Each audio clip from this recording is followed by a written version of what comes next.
Coronaviruses are a large family of viruses that are best known for causing the common cold. They are also responsible for more serious respiratory illnesses such as SARS and MERS. The CDC says the new coronavirus can be spread from person to person with contact within about 6 feet or closer. The virus is believed to be spread between people mainly via respiratory droplets produced when an infected person coughs or sneezes, similar to how influenza and other respiratory illnesses spread. These drops can land in the mouth or noses of people who are nearby or inhaled into the lungs.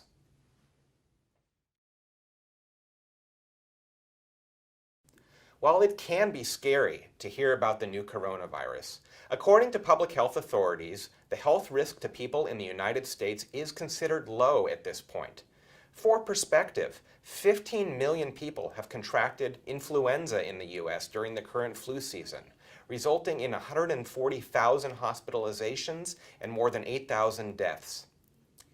Risk factors for the coronavirus include travel to Hubei province, China, including Wuhan, or exposure to patients with confirmed cases. Those traveling to other parts of China, but who have severe symptoms requiring hospitalization, may also be considered for testing.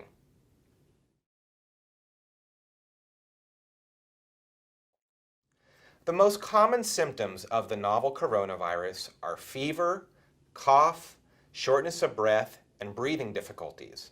In more serious cases, the virus can cause severe pneumonia, severe acute respiratory syndrome, kidney failure, and even death. The incubation period, the time between exposure and symptoms, is typically 5 to 7 days, although it could be as short as 2 days and as long as 14 days. Typically, with most respiratory viruses, people are thought to be most contagious when they are the sickest.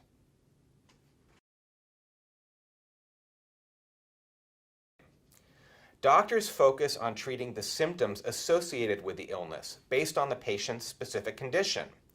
There is no specific antiviral treatment or medicine to cure coronavirus, although experimental antiviral medications have shown promise in preliminary reports.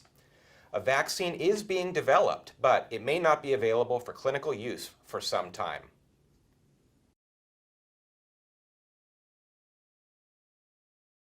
Prevention is similar to recommendations for controlling the spread of the flu.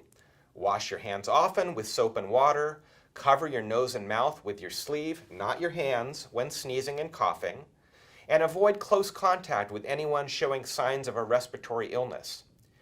If you travel to Wuhan, China, or have come in contact with someone who has, and feel sick with fever, cough, or difficulty breathing, seek medical care immediately.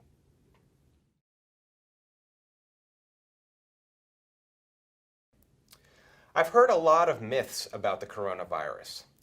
First, there is no evidence that the coronavirus can be transmitted through products shipped from China or any other country. These viruses do not tend to live on surfaces for very long, at most a few hours. Coronavirus germs can be eliminated by using common disinfectants.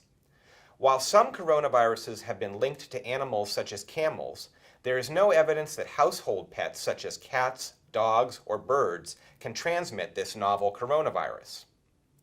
Unless you are in a healthcare environment or are otherwise in close proximity for extended periods with people who may be carrying the novel coronavirus, there is no need to wear a face mask when out in public.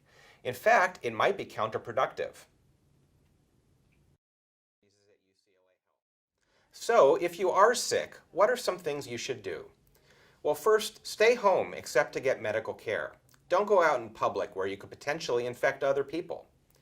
When you're at home, separate yourself from other people in your home. If you do need to go in to visit your doctor, call ahead before you go so that they know that you're coming in with fever and respiratory symptoms. Cover your coughs and sneezes, and remember to sneeze into your sleeve and not into your hands. Wash your hands regularly with soap and water, or use alcohol-based hand rub. Avoid sharing household items to avoid spreading your infection to people in the home. And monitor your symptoms for increasing fever, shortness of breath, or worsening cough.